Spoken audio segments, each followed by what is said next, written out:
Hello and welcome to some more Star Citizen with details on the Anvil Ballista from its FAQ. It's a military anti-ship missile truck that was added straight to live with 3.6 alpha, and we know a little bit more about its future and implementation as well.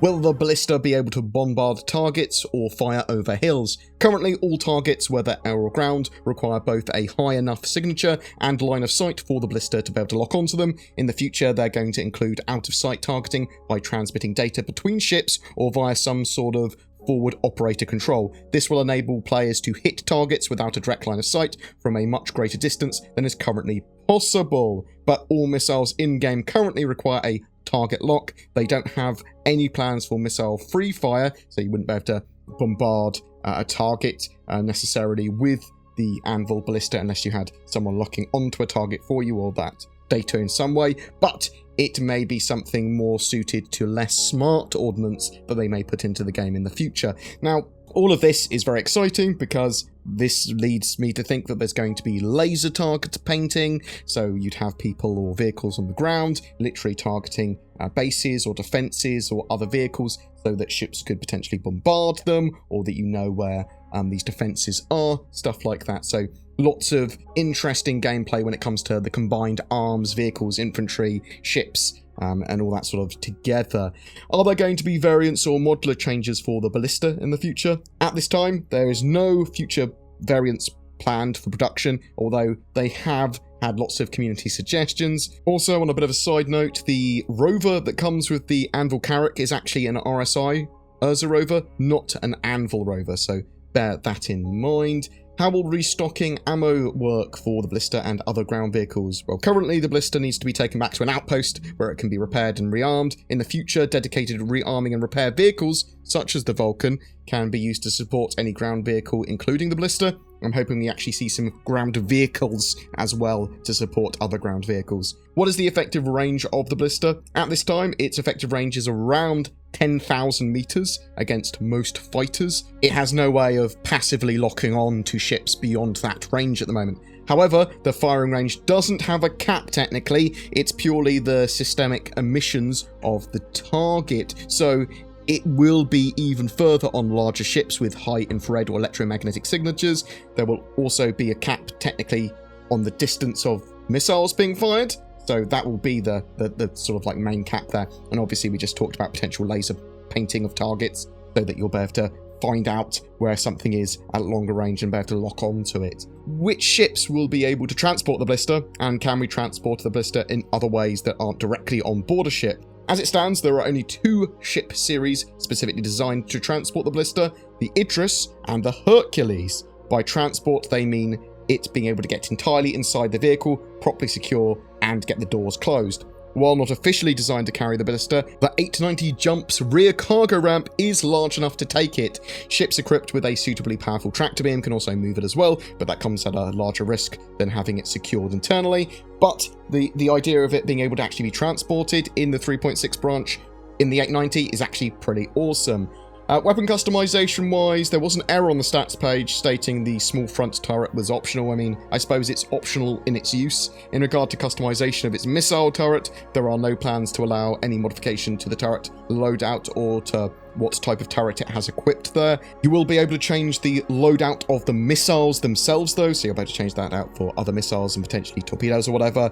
I also suspect you can change the size 2 guns on the smaller turret as well, but you won't be able to remove that turret for another sort of fitting. They will be discussing air versus ground combat in a lot more detail in the future. It's a very in-depth mechanic that needs a lot more room than an FAQ can provide though, so I'm looking forward to more of the information on ground combat. Will the snow and desert skins be purchasable separately for the vehicle? These skins are actually unique to the war bonds, sort of like promotional skins. Concierge members get access to the Dune Stalker skin, and all backers get access to the Snowblind skin. These limited time offerings will not be able to be pledged for separately. Can the driver use the missile turret from the driver position? There is no current plans at the moment to allow this. The person manning the missile turret, or gunner seat, has a very specific control over that turret only. The driver of the vehicle can drive around and fire the Gatling gun if they choose, so if you're running the vehicle solo, you have to move position if you want to go from the driver's seat So the missile turret seat and fire the missiles, they are two separate stations with very different functionality. Will the blister be able to intercept other missiles, torpedoes and bombs? This functionality is what they want for ships in the future and vehicles, not just the blister. Being able to target incoming ordnance items is critical to keeping larger ships and ground outposts intact. Targeting is only part of the equation, though. They want suitable weapon systems to be able to intercept those other missiles, torpedoes and bombs and that sort of stuff as well. Can the blister fire while embarked on a ship? The blister will still fire aboard a moving Starfarer or Idris, though they're not sure launching missiles inside moving vehicles and ships is the safest thing to do. As for like the Kraken, there's no reason why you couldn't fire missiles from a landing pad. However, there is a chance of hitting a friendly ship or part of the carrier, so just sort of bear that in mind. And if it's moving, it's going to be harder to launch weapons and missiles and things like that without it potentially hitting friendlies or things that aren't intended.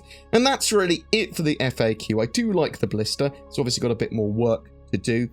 In the future, it will be able to be carried by the Hercules, the Idris, and potentially some unannounced ships in the future, and there will be reasons to use it on the ground. There will be like ground defense when it comes to protecting your own assets on outposts, but also very likely to have sort of like ground defense missions and that sort of stuff that we will make use of these vehicles, and there's going to be lots more ground vehicles as well. Every month we have a giveaway. For August, we are giving away a Drake Corsair bundled with an 8-inch Fire tablet and 12 months of Game Glass. Game Glass makes software allowing you to turn touchscreen devices, like tablets and mobiles, into immersive controllers for Star Citizen. But not just Star Citizen, Elite Dangerous is getting support next, and there's plans for lots more games to support this. You can use Game Glass for free, but there are paid options as well, giving you even more functionality.